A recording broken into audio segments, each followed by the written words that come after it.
Rádio Movimento.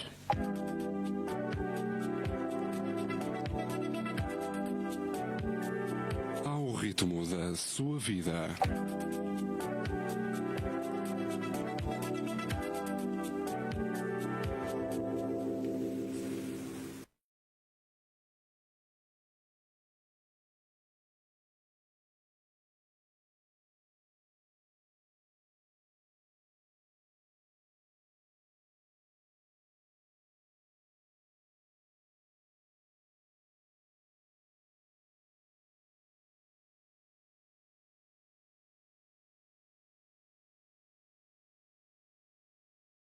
Sem jingle inicial, bem-vindos à Agenda Visual, o ponto de encontro para quem vive e sente a fotografia aqui na Rádio Movimento.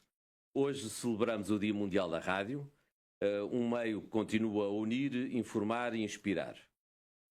A rádio online, num mundo cada vez mais digital, expandiu fronteiras, levando vozes, imagens e sons a qualquer canto do mundo em tempo real, mantendo a essência que faz da rádio uma companhia única. Por isso, bom dia, feliz dia da rádio, aos nossos ouvintes, aos autores, aos técnicos, sobretudo aos senhores que estão ali hoje a ajudar-nos atrás do aquário. E vamos então arrancar com este nosso programa quinzenal dedicado a todos os entusiastas da fotografia, onde trazemos uma seleção de livros, exposições e novidades de Lisboa e todo o país. Estamos no ar às quintas-feiras, entre as 20 e as 20h50, sempre com novas descobertas para partilhar convosco. Eu estou aqui de 15 em 15 dias, acompanhado alternadamente por 4 fotógrafas incríveis e muito ativas, a Ana Brígida, a Clara Azevedo, a Céu Guarda e a Ana Baião, que está hoje aqui comigo aos comandos do programa. E trazemos sempre um convidado especial para nos falar dos seus projetos e experiências no mundo da fotografia. E hoje temos o prazer de receber o Alberto Pico, que nos vem falar sobre a sua exposição Crossing Boundaries e partilhar histórias de uma carreira que já soma 50 anos. É verdade. Ainda vamos falar sobre livros de fotografia, uma exposição que está prestes a terminar e outras que se preparam para inaugurar. Oportunidades que não podem perder. Ana, passo o microfone para falares então um pouco sobre o Alberto e sobre este seu projeto atual. Obrigada, Bruno. Obrigada, Alberto, por estás aqui connosco para falarmos um pouco. Trabalhaste no Paulo Independente entre 1909 e 2000. Após isso, elaboraste durante bem com... Verdade. Mas, se pode dizer assim, portanto, enquanto fotojornalista, foi apenas esses anos. A partir daí, todo o teu trabalho é um trabalho essencialmente documental. Ou se calhar aí também já era fora dos jornais onde trabalhavas. Tu tens vindo a fazer muito trabalho junto das paisagens, dos seus territórios, como tu próprio defines, é um dos teus temas prediletos, o território e a memória, não é? Tens atualmente uma exposição, que é o Crossing Boundaries, portanto, que é sobre Setúbal, não é? Andaste a fotografar Setúbal, e esta exposição pode ser vista na Galeria Mago Garage. E eu gostaria que tu nos explicasses um pouco como é que surgiu a ideia deste trabalho em Setúbal, que tu fotografaste em Setúbal. Obrigado, Ana. Este trabalho surgiu depois de um convite que foi feito pela Cláudia Freitas, que na altura era curadora, e que ia abrir um novo espaço em Setúbal, justamente. Dessa conversa, eu com eles já tinha feito um fotolivro, um pequeno fotolivro, que foi o meu primeiro fotolivro, mas depois surgiu esta conversa que me disse que se podia eu fazer um projeto sobre Setúbal. Dessa conversa inicial surgiu o facto que, sabendo do meu trabalho, eu podia tratar um tema sobre a indústria em Setúbal. Portanto, Setúbal foi, durante muitos anos, um centro da indústria conserveira. Chegou a ter 400 e tal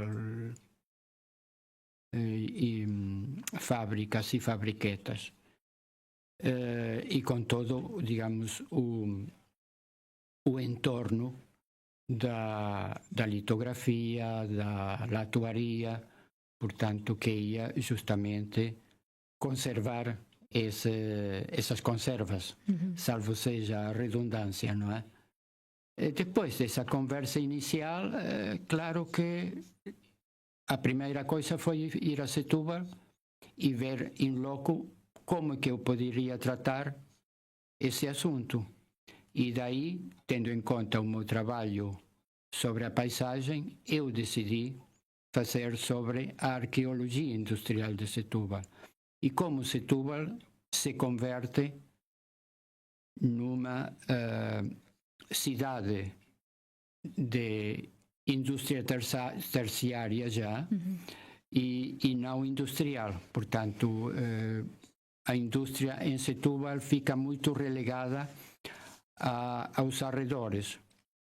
Que eu tenha conhecimento, dentro do centro de Setúbal já não existem indústrias, a não ser alguns restos, não é?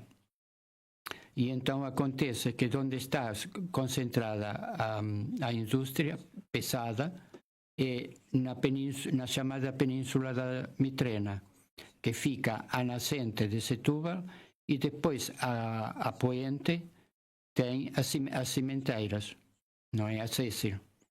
Portanto, partindo dessa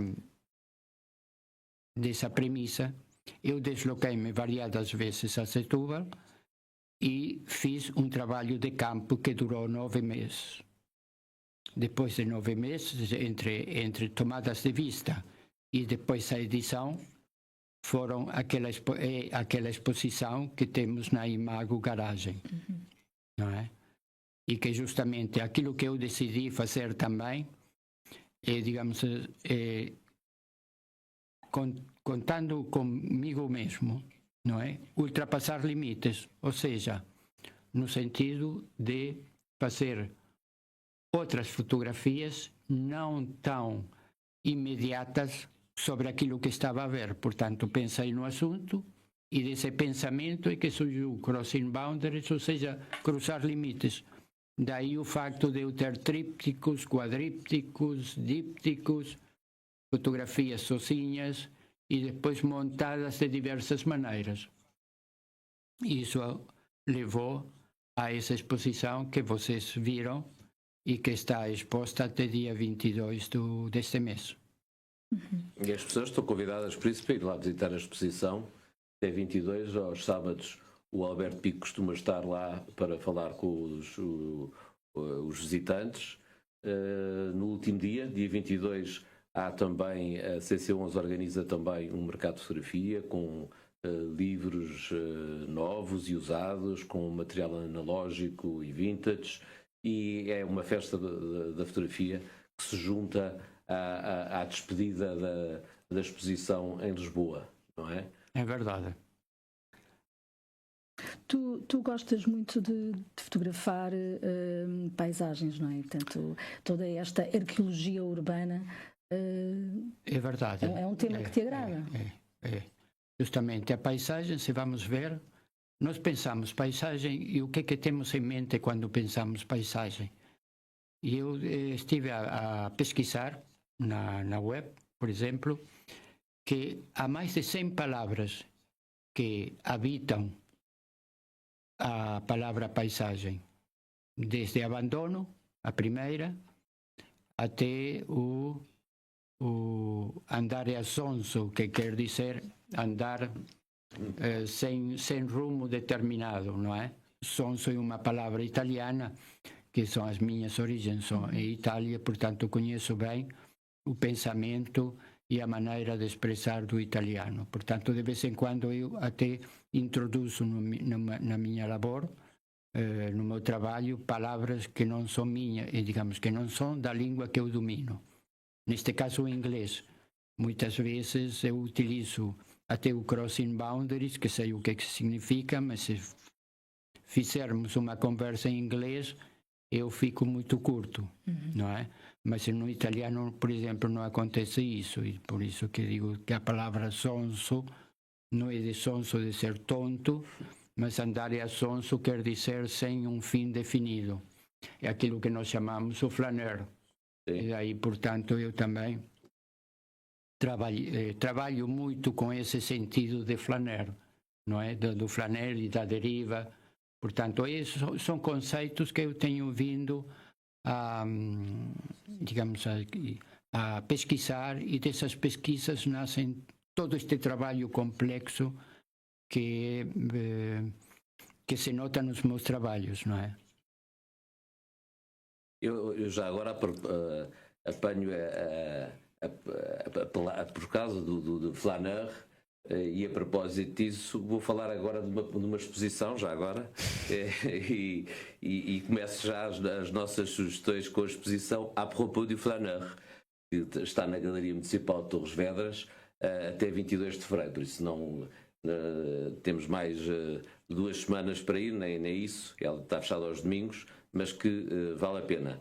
É organizada pela Associação Procurarte, do Nuno Ricot, e esta mostra reúne um vasto conjunto de fotografias criadas entre 2015 e 2022 por 32 fotógrafos de vários países.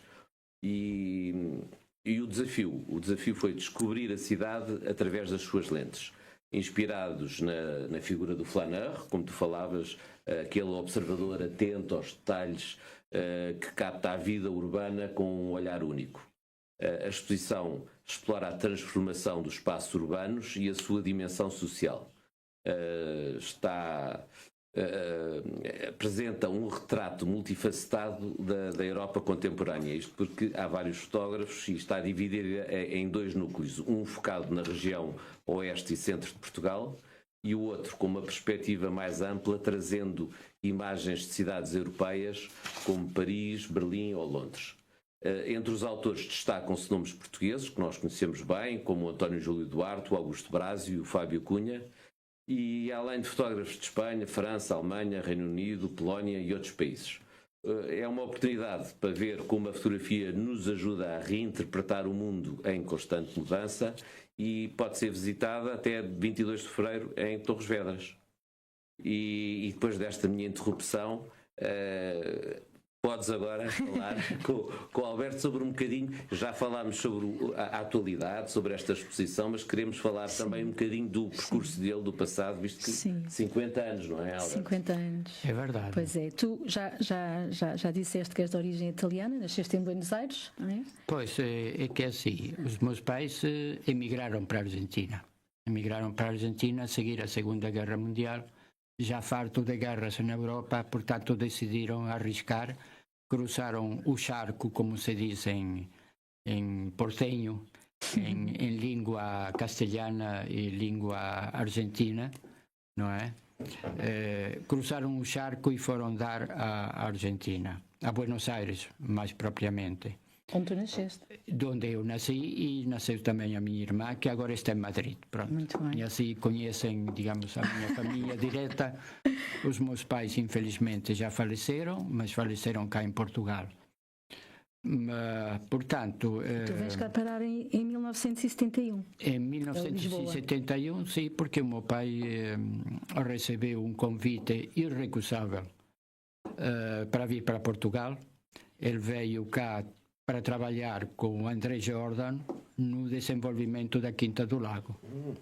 Portanto, é por essa razão que nós estamos aqui em Portugal, e por essa razão... Mas quer dizer, esse teu gosto em fotografar arquitetura e em fotografar paisagens já vem do teu pai?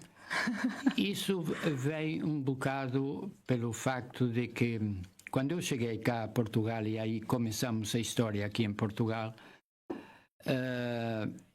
eu estava a cursar psicologia em Buenos Aires. Só que chego aqui e não há nenhum curso que me satisfaça. O único curso que havia era o ISPA, e naquela altura o ISPA não era grande coisa.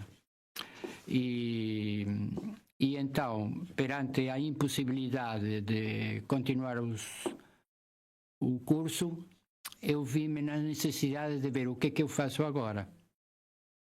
E o meu pai tinha, sempre gostou de cinema mais do que de fotografia, por mais que ele tivesse uma máquina Voxlander, mas que eu nunca utilizei na minha vida em Buenos Aires. Tanto é assim que não a trouxe para Portugal e a deu a um amigo dele, pronto. Só que cá em Portugal, ele disse-me, olha, para ocupar esse tempo enquanto não decides, vê lá, por que não fazes um curso de cinema? Digo, está bem, pode ser, vamos ver o que é de estudar. Havia um centro de cinema aí na rua de Dona Estefânia, que era um centro da juventude do tempo do Estado Novo. Sim, mas e estamos a falar em que ano? 71. Ok. Não, 72, 72, 73, Okay. porque eu ainda fiz 2 anos, Cinema? não, um ano e tal de tentar psicologia, ok. porque acontece que o ISPA estava ligado a uma congregação religiosa. E na congregação religiosa disseram, mas eu apresentei-me, disse que estava a tratar da minha equivalência para Portugal, e eles dizem, sim senhor, podes assistir às aulas, mas tens de pagar a mensalidade. E eu assim fiz, pronto, todos os meses paguei a mensalidade. Quando chega a época dos exames, já não podia dar exame porque não tinha equivalência. Digo, mas desculpem lá. Pois. Se eu paguei todos os meses religiosamente, não é, entre aspas, Claro. por que agora também não posso dar como aluno que sou, não posso dar os exames? Só se tiver a equivalência. Portanto, a equivalência ao 7º ano para eu poder ir para a faculdade demorou 1 ano e meio.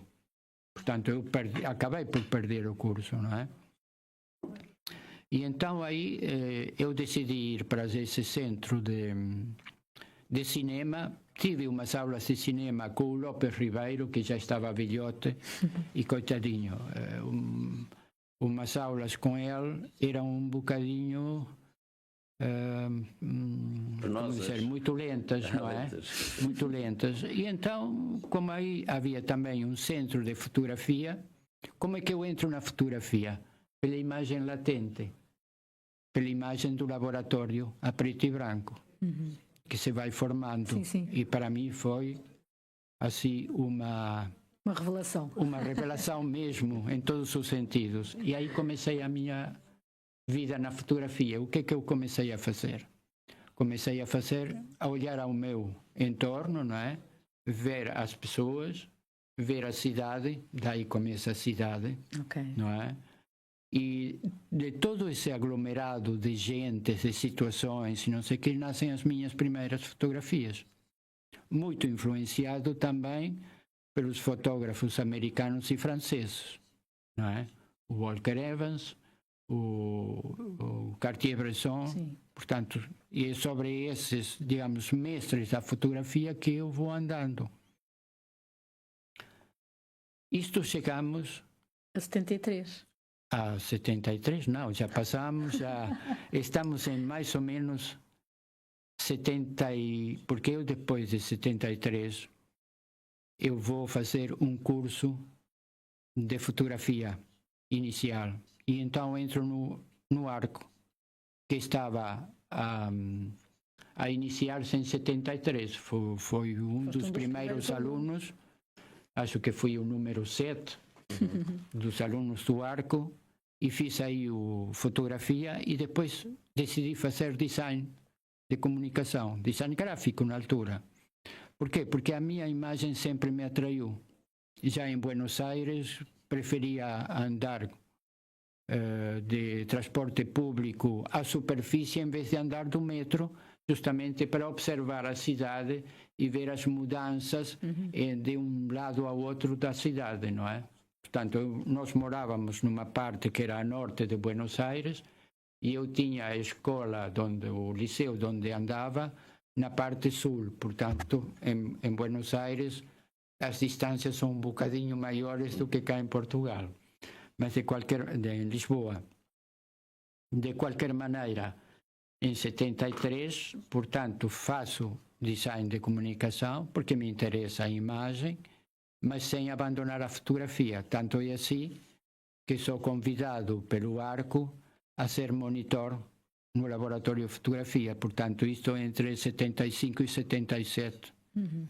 Depois de 77 saio, mas no fim de 76 para 76 tenho uma artista que é a Irene Buarque, que me convida para integrar um coletivo que se estava a formar a partir da Alternativa Zero, que já reunia artistas emergentes e consagrados num coletivo que depois vai dar origem à Cooperativa Diferença, que hoje em dia é a Galeria Diferença.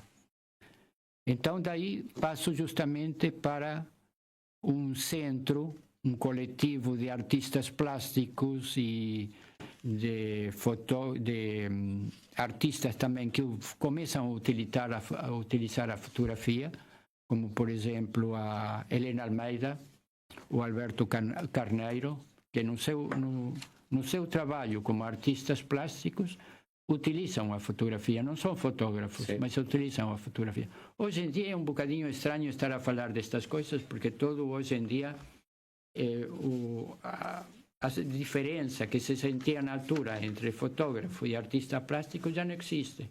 Agora são artistas para utilizar os meios. Somos todos artistas e que utilizamos a fotografia.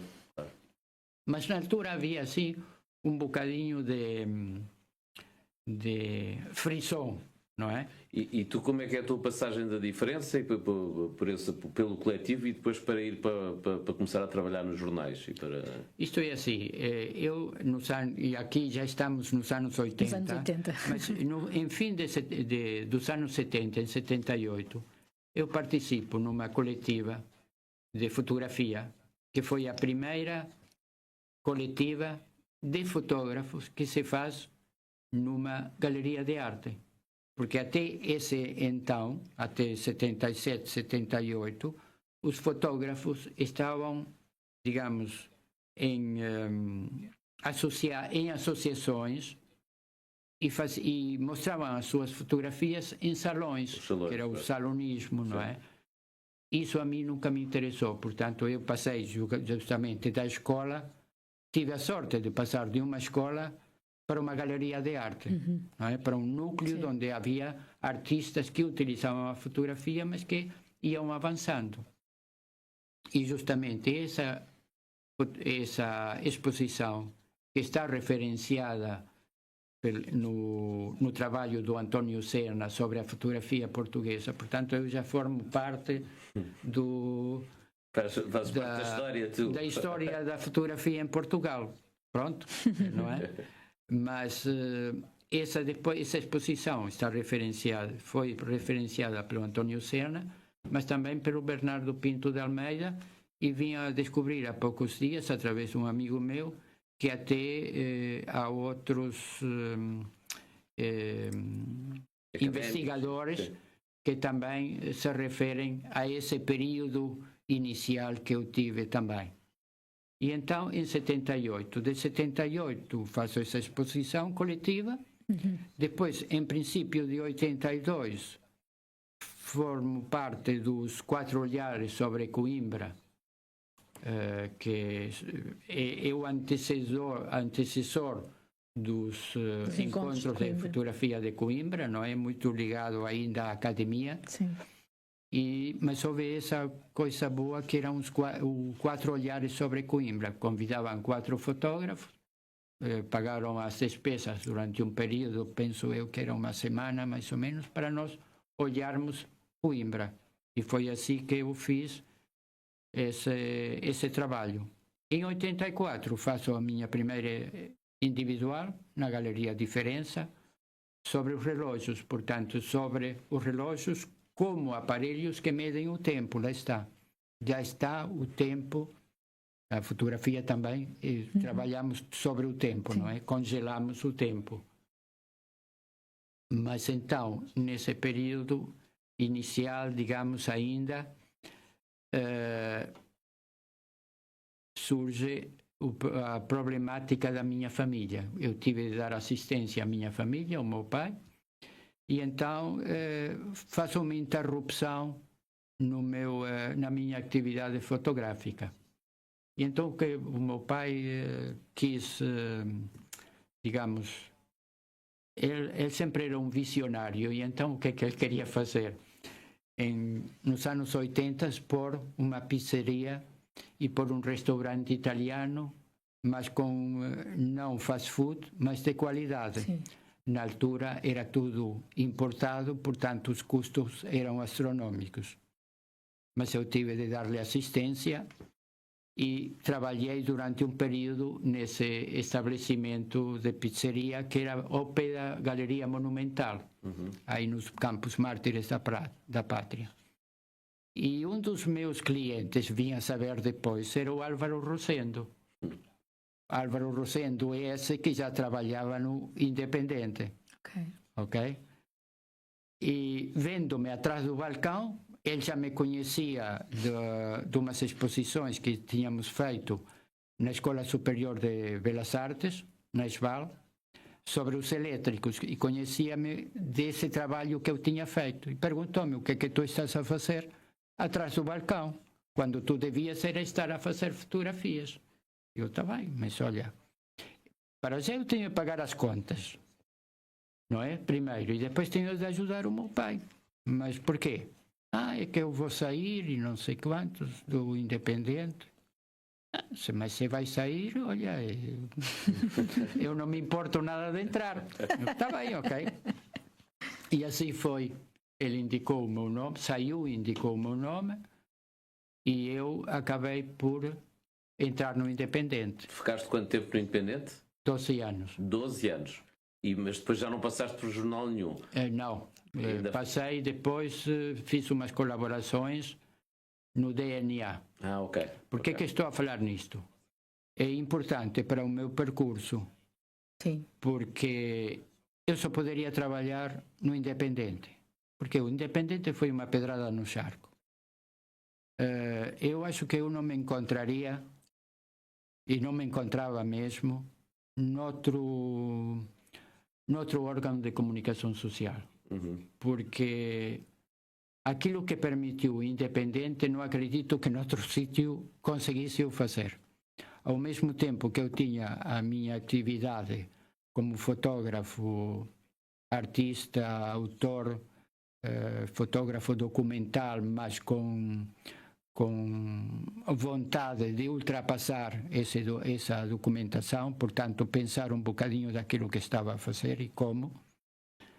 E foi muito importante não só por isso, mas pelo facto de que eu, como repórter, andava muito pelo país todo, portanto com o jornalista, e dei-me conta de como digamos assim, a incongruência entre o discurso sociopolítico e a realidade. Portanto, aquilo que se diz, como se faz, e depois a realidade mesmo. Portanto, e aí vi que havia um campo de ação que se coadunava com a minha vontade. De fotógrafo documental, mas fotógrafo também que, além do documento, pensa sobre o assunto e quer mostrá-lo de outra maneira, tendo em atenção também que a fotografia como linguagem estava a mudar. Portanto, se faz mais importante. Tanto é assim que hoje em dia temos, como se diz, licenciatura, mestrado e doutoramento em fotografia. Sim, coisa que na altura não havia.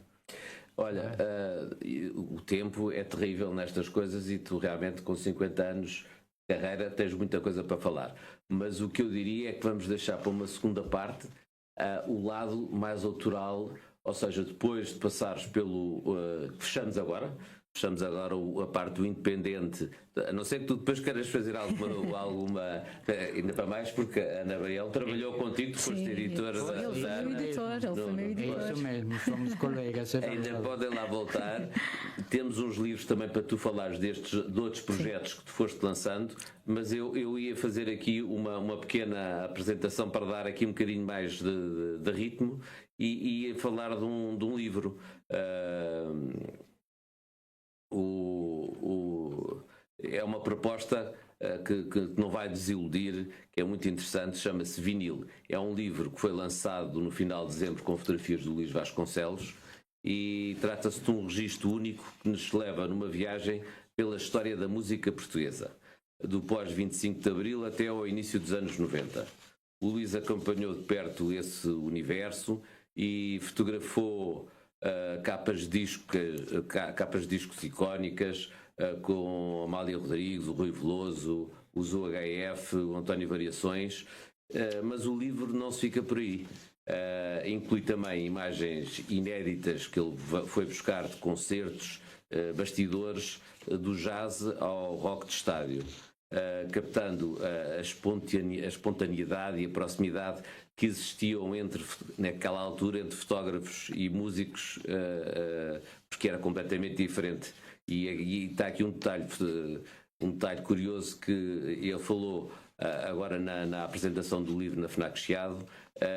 Muitas destas fotografias foram tiradas com ele em cima do palco, uma coisa que é praticamente impossível, que hoje em dia não se pode fazer, como toda a gente sabe. E entre bandas emergentes e grandes nomes internacionais que passaram por Portugal, o Vinil retrata um período vibrante desta transformação cultural. Publicado pela Tinta da China, este livro é um mergulho profundo na música e na fotografia, documentando não só os espetáculos, mas também a energia e o espírito de uma era irrepetível. Um registro essencial para quem quer reviver os tempos documentando, ou antes, em que a música era mais improvisada e com mais liberdade e com muita emoção. Não sei se tu queres falar de uma proposta também antes de uma exposição, para depois falarmos aqui dos livros. Sim, eu tenho uma proposta que é uma exposição, mas também é a apresentação de um livro, que é no dia 20 de fevereiro, às 18 horas, no ISPA, em Alfama. Vai haver a apresentação de um livro do Gonçalo Lobo Pinheiro, que se chama Poética Urbana, que é um livro sobre o cotidiano das ruas em Macau. Portanto, é a apresentação do livro, também vai ser a inauguração da exposição nesse mesmo dia e o autor vai estar presente, portanto ele vive em Macau, mas ele vai cá estar presente e, portanto, acho que é uma boa oportunidade para ver fotografias de Macau. Está tudo ligado, Flanar, Rui Ispa, e continuamos sempre contigo. E a coisa vai ser para ti. Se calhar, mas estou curioso de ver essa exposição. Eu acho que sim, acho que deve ser muito interessante. Deve ser muito interessante. Tu tens aí um livro que é tu foste criador e impulsionador do projeto ibérico que reuniu 12 fotógrafos e 2 escritores, Tajo Tejo, que tens aí o livro. E eu acho isto muito interessante. Podias nos falar só um bocadinho também deste... Sim, com prazer. Não é futuro, ainda é passado, mas eu acho que é uma... Claro. Mas acho, esse, digamos, dentro dos meus projetos, é o projeto base. O projeto base porque justamente foi em 1995. Ou seja, quando eu já no Independente já estava, já formava parte do departamento e estava à vontade para fazer outras coisas. Sim. E justamente aconteceu que num dessa reportagem para a cultura, portanto para a parte do jornal, do caderno principal que se ocupava de cultura. E o jornalista que fez fez uma nota sobre uma exposição coletiva que estava a ter lugar no Instituto Cervantes, que era sobre justamente fotógrafos espanhóis contemporâneos. E aí conheci a curadora, a Miriam de Liniers, e numa conversa com ela perguntou-me quem era eu, o que fazia, não sei o quê, viu-me tirar fotografias. Tive digamos, o gosto de fazer um retrato a Oca Lele, que já faleceu, mas que é uma das fotógrafas da movida espanhola, da movida madrilena. E justamente estivemos a falar um bocado e eu disse-lhe que estava a fazer um trabalho sobre o Rio Tejo, porque em 93, 94 decidimos, eu e a minha mulher, em vez de fazer uma viagem de casamentos normal, decidimos subir o Tejo por uma margem e descer pela outra. Portanto, essa foi a nossa viagem de núpcias. E tu foste documentando a viagem de núpcias com máquina fotográfica. Isso mesmo. E foi bem bom. Porque, pronto, falando sobre este projeto, ela disse-me, mas é engraçado porque uma das fotógrafas, que justamente era irmã da Oca Lele, a Patrícia Allende, está a fazer a nascente do rio. A nascente na Serra de Albarracín, em Espanha, e é uma fotógrafa muito sensível que trabalhava a cores e que fazia justamente pequenos detalhes do nascer do rio.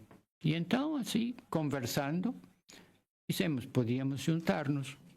E em vez de juntar a fotógrafa que fazia a nascente e o fotógrafo que ia fazer que estava a fazer a desembocadura do Rio Tejo, por que não juntar mais gente?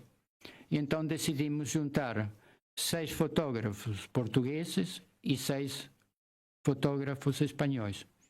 O engraçado é que os espanhóis tinham lá 2 mulheres, nós não, éramos só homens. Mas pronto, naquela altura era difícil encontrar do sexo feminino que tratasse o tema. E então depois surgiu que éramos todos homens do núcleo de fotografia da Galeria Diferença que se tinham ido juntando, não é? Mas depois eu decidi ir mais longe e por que não convidar também escritores que não comentassem as fotografias, mas criassem um texto inédito. E assim foi. Do texto inédito de Portugal foi o Viegas, o José Francisco Viegas. E da parte espanhola foi o Julio Llamazares. Então os dois tiveram... isto era para ser 2 livros, mas que acabou por ser um livro porque Espanha avançou mais depressa que Portugal. Não vamos agora falar sobre essa questão, senão não saímos daqui. Mas então, Espanha avançou mais depressa e, como avançou mais depressa, ficou só por ser um livro que teve inaugurações em Espanha, em Madrid e Portugal e Lisboa, e depois teve uma grande itinerância por Espanha e uma pequena itinerância por Lisboa, por Portugal. Porque em Portugal, naquela altura, e acho que ainda hoje se sente isso, as entidades estão muito dispostas a nos dar o espaço para expor. Agora, ocupar-se do seguro, de toda a logística que é necessária para montar uma exposição, ficamos curtos. Infelizmente isso continua. É verdade. Olha, isto, ou seja, tu depois da parte de trabalhar no Independente e no DNA, passas para os teus projetos. Os teus projetos, tu trouxeste estes 3 livros que tivemos. Sim, começaste a falar do primeiro, mas vais fazendo novos, tanto que este trabalho atualmente do Crossing Boundaries também dá lugar a um livro. Um livro, se calhar, mais não, é mais catálogo porque é maior o trabalho do que é apresentado na exposição. Mas esta é então esta tua nova fase de fazeres projetos. Conta também com a vontade de criar e realizar fotolivros. Sim. Portanto, justamente aqui temos o último fotolivro que fiz em conjunto com outros 2 fotógrafos, o Agostinho Gonçalves e o Monteiro Gil, que é sobre o Parque das Nações, e então decidimos trabalhar sobre o parque, mas como é hoje em dia, cada um de nós de uma maneira diferente, com a sua maneira de olhar o mundo à volta. O meu é sempre criar percursos e mapas alternativos, onde justamente qual flaneur me perco na cidade. Muito bem. Olha, tu no total, desculpa lá, Ana, isto no total já publicaste, já quantos livros é que editaste? Portanto, poucos para aquilo que eu quero. Sim. Poucos, portanto 5 ou 6. 5 ou 6. Eu não sei se ele te mostrou um projeto, a mim mostrou-me de um mini livro, mas... Sim, o meu primeiro projeto foi justamente a partir do Instagram, a partir do Instagram, que esse poderá ser uma coisa futura.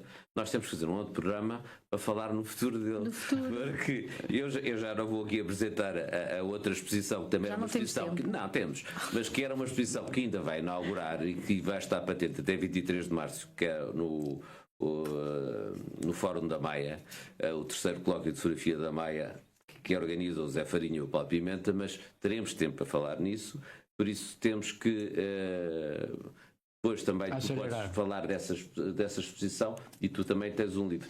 Sabes que o tempo aqui passa depressa, mas ainda temos um bocadinho para tu fazeres-lhe uma pergunta, se calhar. Sim, eu queria saber agora projetos futuros, agora não digo futuros. Futuros, há vários, digamos, o meu trabalho nunca para, o work in progress continua sempre, não é? Tenho algumas coisas em carteira, no sentido de que são projetos que vão avançando e vou deixando para trás, mas eu, mais do que exposições, hoje em dia, trabalho mais para criar fotolivros, portanto livros, não é? Sim, porque sempre é mais fácil as pessoas adquirirem o livro, levarem para casa e, digamos assim, tranquilamente folhearem o trabalho. A exposição é mais custosa, porque implica que haja apoios, e os apoios, digamos, quase nunca vêm quando nós os queremos, não é? Mas estou aberto a propostas. Eu diria que o ideal é ver uma exposição e um livro, não é? Isso era ouro sobre azul, mas isso é quase impossível de conseguir. Mas, de qualquer maneira, penso que este trabalho eu descobri há pouco tempo uns fotógrafos italianos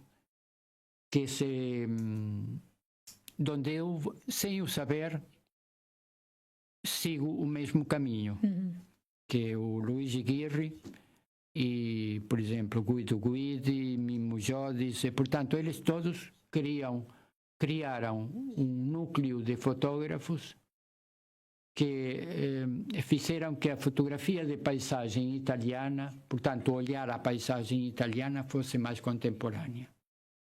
E então, lendo e vendo as fotografias deles, vejo que eu não estou tão fora de pé como poderia pensar.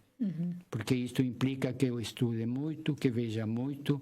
Felizmente temos a internet hoje em dia, que nos dá tanta informação e tanta possibilidade de ver fotografia de outros autores. É verdade, é verdade.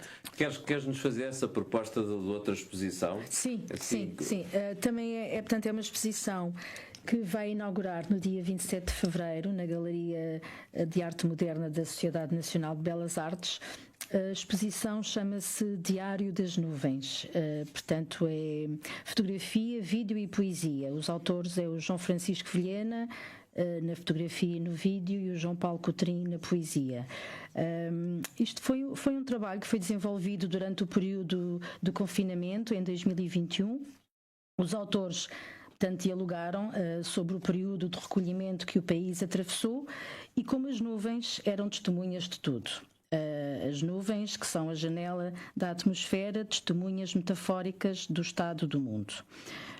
Portanto, o João Francisco Vilhena tirava fotografias todos os dias de telemóvel, tirava todos os dias uma imagem a uma nuvem, sempre a diferentes horas do dia, que partilhava com o João Paulo Cotrim, que depois escrevia um poema para a fotografia que ele tirava. Também, por vezes, era ao contrário, era o João Paulo Cotrim que escrevia um poema e obrigava o João Francisco Vilhena a ir à procura de uma imagem para aquele poema. Portanto, este diálogo durou 80 dias, resultou num projeto que foi apresentado inicialmente na internet, depois foi apresentado em livro e agora vai ter, portanto, uma exposição que vai ser inaugurada no dia 27 de fevereiro. É uma boa notícia, porque eu segui esse trabalho também, porque eles foram também partilhando nas redes sociais. Eu fui à apresentação do livro em Óbidos e infelizmente depois o João Paulo Cotrim deixou-nos, mas é uma boa maneira de nos revermos outra vez e de encontrarmos.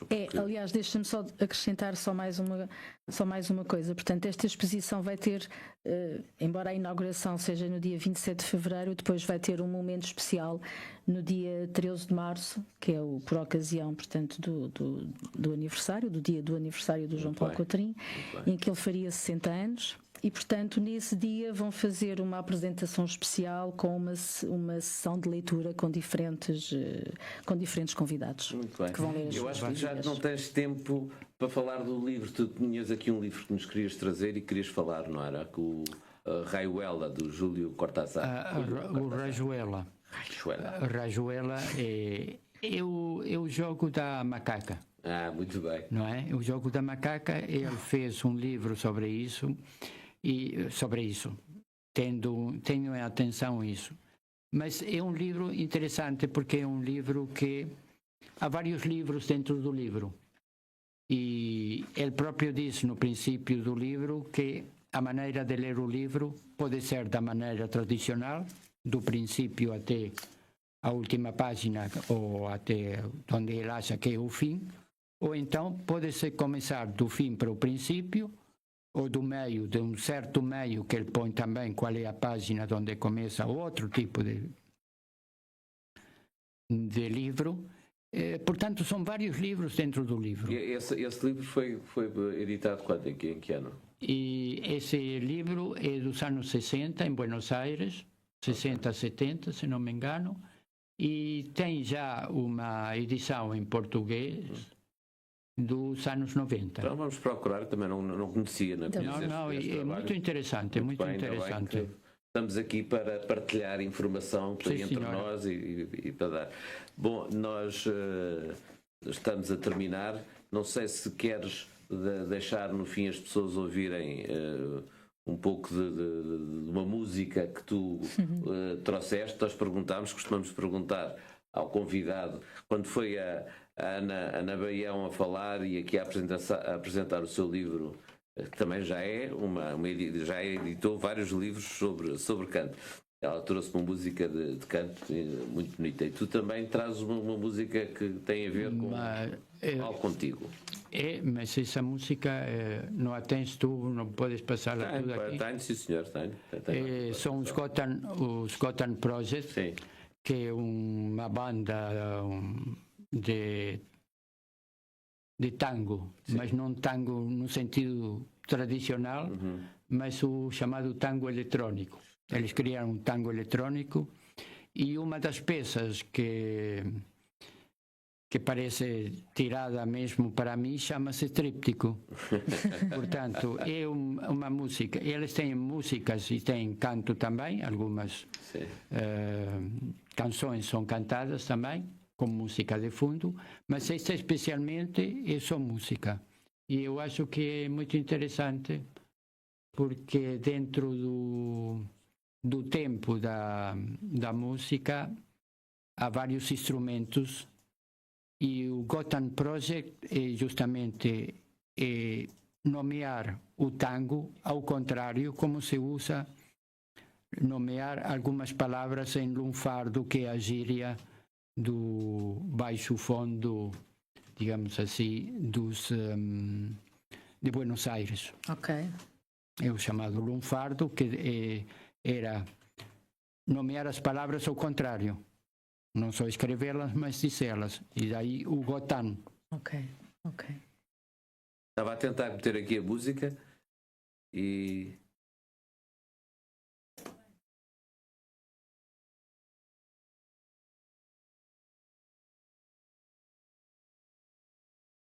Bom, não conseguindo meter a música, podemos só...